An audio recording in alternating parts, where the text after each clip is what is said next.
La prochaine élection présidentielle n'aura lieu que dans 4 ans, mais on commence déjà à s'agiter du côté du parti d'Emmanuel Macron. Avec 2 mandats déjà à son actif, le chef de l'État ne pourra pas se représenter en 2027. Il faut donc une autre figure politique pour représenter Renaissance.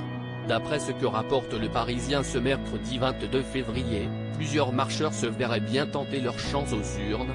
D'un côté les noms déjà connus, Édouard Philippe, Bruno Le Maire, pourquoi pas François Bayrou, Gérald Darmanin. De l'autre, des ambitions en devenir, Elisabeth Borne, Yael Braun-Pivet, Olivier Véran, Gabriel Attal, récapitulent nos confrères. Et puis, il y a les surprises. Jean Castex, ancien Premier ministre devenu président directeur de la RATP, se verrait bien occuper le palais de l'Élysée. Selon Le Quotidien, l'ancien maire de Prades ne cache pas son ambition pour la prochaine présidentielle lorsqu'il se retrouve en petit comité. Oui, il y pense. Indiscutablement. Il n'a pas moins de chance que les autres, a confirmé un élu qu'il a croisé l'homme politique de 57 ans ces derniers mois. La source a poursuivi en louant son sens de l'État, son parler vrai et sa popularité dans les territoires. Pour certains, il ne s'agit là que d'une amusante hypothèse, qui ne se produira jamais. Mais d'autres verraient bien le politicien originaire du Gers mener campagne pour Renaissance.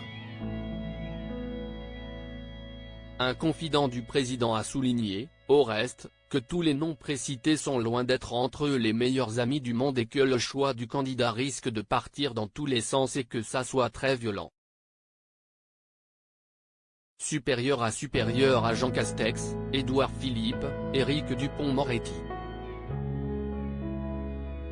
Découvrez les politiques quand ils étaient plus jeunes. Jean Castex bénéficie d'une image d'intégrité intacte. Si Jean Castex ne cache plus son projet pour d'ici 4 ans auprès de ses proches, la rumeur de son ambition court déjà depuis quelques jours. Le 19 février, le journal du Dimanche a interviewé un ministre qui affirmait que l'ancien occupant de Matignon est authentiquement populaire. À ses yeux, celui qui a abandonné le milieu politique a toujours une image d'intégrité intacte auprès des Français. Les gens ne parlent pas de lui comme ils parlent d'Emmanuel Macron ou de Marine Le Pen, a écrit le journal. Preuve qu'il pourrait bien faire de l'ombre à ses confrères du parti présidentiel.